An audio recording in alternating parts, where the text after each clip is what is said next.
The SBA loan default rate and risk of failure for owners of franchise businesses who borrow through the SBA 7A loan program is high and rising.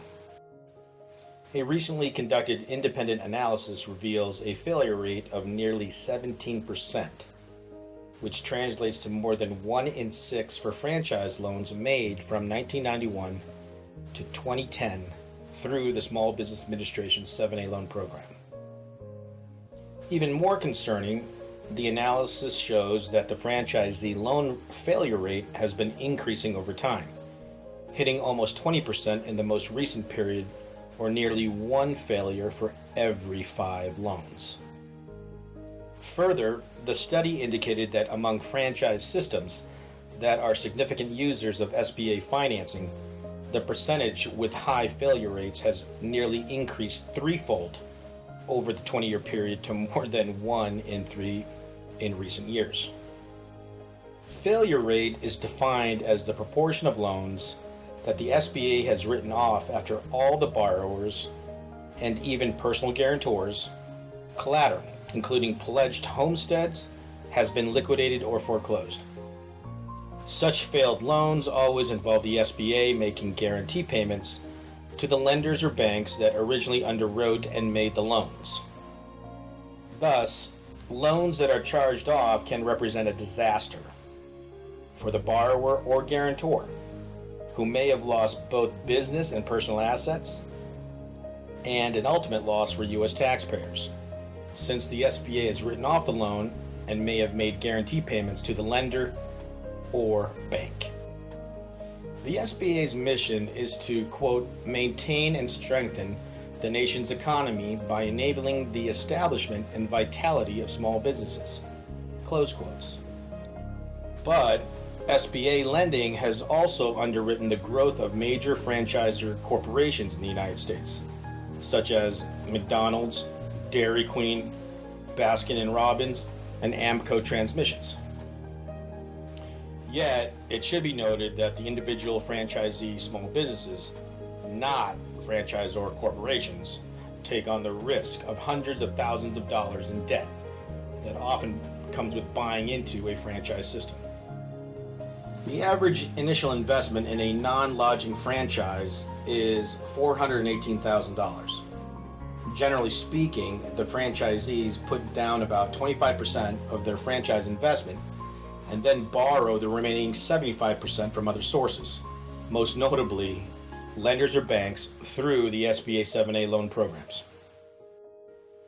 When a borrower defaults and the lender determines that the borrower will not be able to repay the debt, the lender can ask the SBA to honor its guarantee and purchase the guaranteed portion of the outstanding balance. Ultimately, the taxpayers are responsible for these guarantee payments. Charge-offs happen when the lender or bank cannot collect a defaulting borrower's or guarantor's outstanding balance, even after liquidating all the borrower's or guarantor's pledged collateral, which may include homes and or retirement savings. According to the study, between 1991 and 2010, the SBA guaranteed 64,191 loans to franchise businesses. As of October 2014, the SBA had charged off 10,879 of these loans, resulting in a failure rate over the 20-year period of 16.9%, or more than 1 in 6. The study indicates that for loans with origination dates in the 1991 to 1995 period, 14% of systems had failure rates in excess of 20%, nearly 1 in 7 systems. For loans originating in the 2006 to 2010 period, 36% of systems, or more than 1 in 3, exceeded this reference point. Despite franchisor claims that purchasing a franchise business affords inexperienced folks the support to succeed in business, loans to individual franchisees actually failed at a higher rate than loans made to franchisees that were either incorporated or part of a partnership.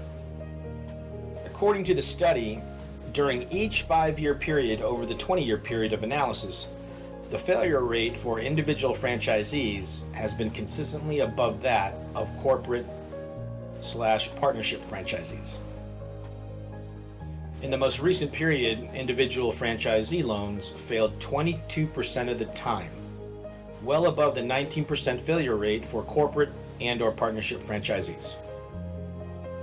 This study, added to recent research by the GAO, the SBA Inspector General, and others on the risks of SBA lending to franchises, and thus calls into question some of the supposed benefits of franchising, and instead holding that franchising is an increasingly risky form of entrepreneurship that has resulted in failed SBA loans and losses not only for borrowers and guarantors, but also U.S. taxpayers.